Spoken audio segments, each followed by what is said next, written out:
Oh my goodness, what an episode! What an episode of Bleach! Bro, this was so good. So freaking good. Like, I've been waiting so long, man. Like, I could cry. I legit could cry tears of joy because of how long I've waited to see this and to see it finally animated, to see Unohana versus Zaraki Kenpachi, getting to see the Bankai, getting to see the overall characterization and development, getting to see the way the fight looks in motion. Oh my goodness, what an episode.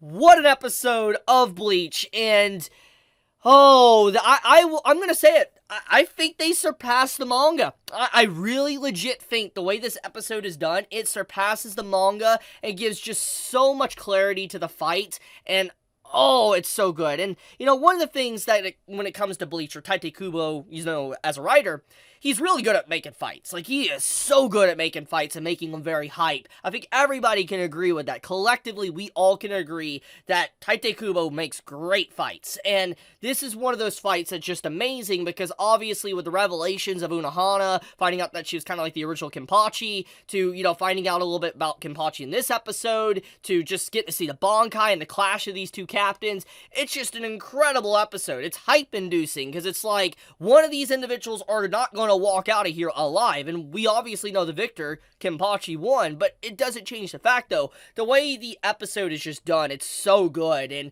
I love the tone of it, like, the colors with the red and the black clashing just looks like blood. It's literally bloodlust. That is exactly what it looks like, and I love that. On top of that, too, I love how Unohana's, Bankai, it looks like Rivers of Blood from Elden Ring. Like, Elden Ring Rivers of Blood users. This is exactly what it looks like. It's pretty funny, honestly. But, the point is I really just love the colors, to the music, to the movement. I mean, I love how Zaraki just looks like a wild animal in this fight, and, in this moment of this fighting, you don't really know who's gonna win, because Zaraki's just getting beat left and right, and Unohana is able to, like, continuously heal. It's just incredible. Like, oh my goodness, like, this bone scene, like, yo, the artwork, man, just look at this. It is so freaking insane looking, and the animators, the artists, the voice actors, they all went in for this episode. It just looks absolutely stunning from start to finish, and I love that. I love the contrast as well of this episode. Like, the first half of the episode is very, very serious, very dark and depressing, while the later half of the episode is more of the lighthearted and upbeat feeling with, Ichigo and Renji, and I just love the way the episode contrasts that. It's very nice, and it blends perfectly well together. They really fought very hard about how to kind of animate this episode and how to kind of split the overall content up. I think this is just a great episode from start to finish.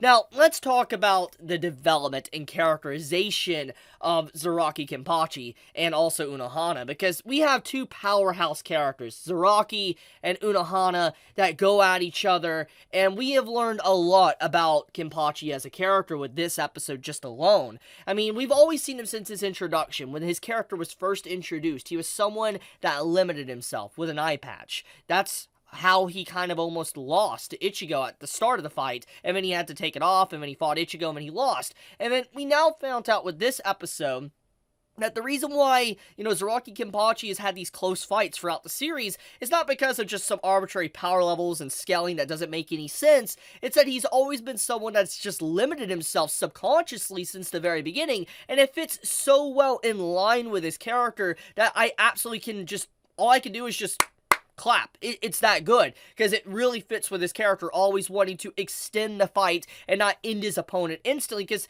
Zaraki loves fights. That's exactly what it is. He wants a really fierce battle, an opponent that he can fight to his heart's content, and he doesn't want to instantly annihilate them. And I think that's exactly what makes this episode so good, because Zaraki, he's always had this subconscious problem with him that he limits himself, and Unohana is to blame, and that's what we get with this episode. We realize that Unohana Unohana, thanks to her beating him a long time ago, but also not being strong enough, you know, to really be at his same level when he was just a kid, caused Zaraki to start building up this habit subconsciously to lower his strength down to his opponent to be able to have a good fight. And so Unohana wanted to break him out of that by putting him at death's door continuously, over and over again, just to be able to break those chains away from Zaraki to be his full maximum strength. And I love the way this episode is done, getting to see Unohana heal herself, healing Zaraki when he's at death's door, getting to see just this clash of these two powerhouse characters, these captains that have been built up for a very long time.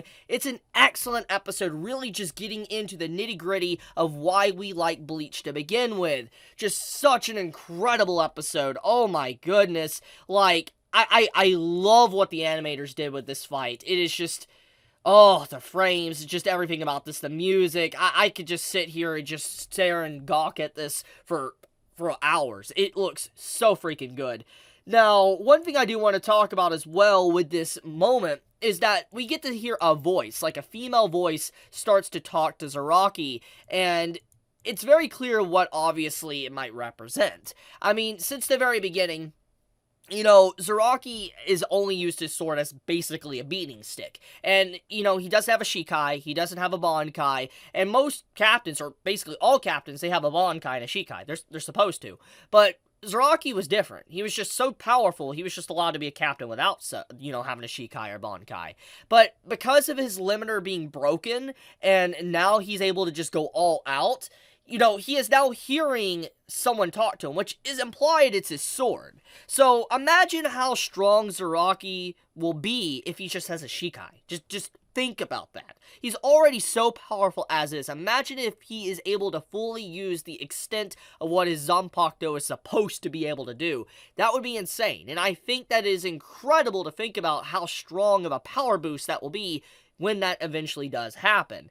Now, speaking of which, when it comes to this overall fight, one thing I do want to talk about when it comes to characterization is I love this moment of getting to see, you know, how Unohana is the exact opposite of Zaraki in this moment. For instance, Unohana is blissful. She's happy that she is able to die with this extreme fight against Zaraki and able to allow him to be a lot stronger than her. She's happy and passes on with content. While you have Zaraki, he starts to cry. He's very upset. He literally is just straight in agony.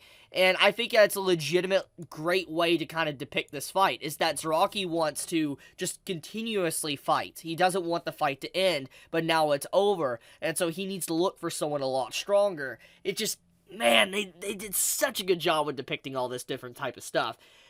Oh, I love this. I've waited so long. I'm so glad Bleach is back.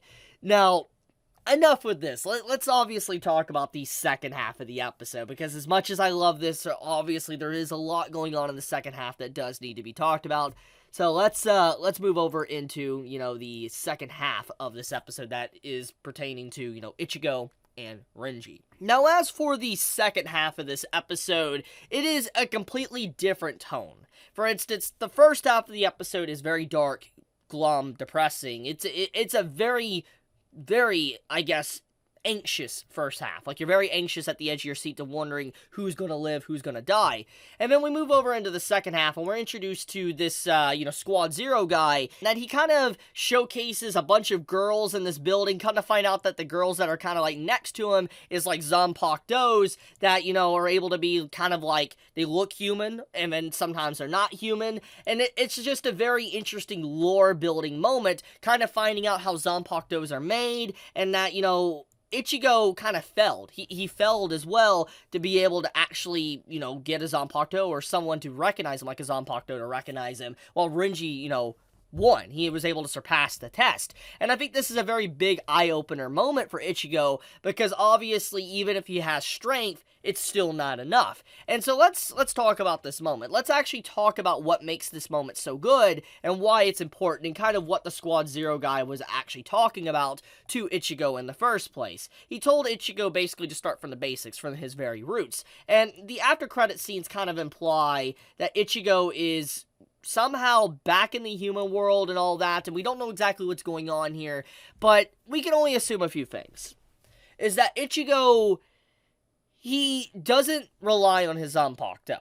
That is one way to take the overall concept of that moment, is that he is all about brute strength and overcoming it by himself. He relies on himself, but he doesn't rely on his Zanpakuto. And obviously the big core theme of the second half of the episode is to rely on the Zanpakuto, because they're actually kind of like a person itself. They're an entity.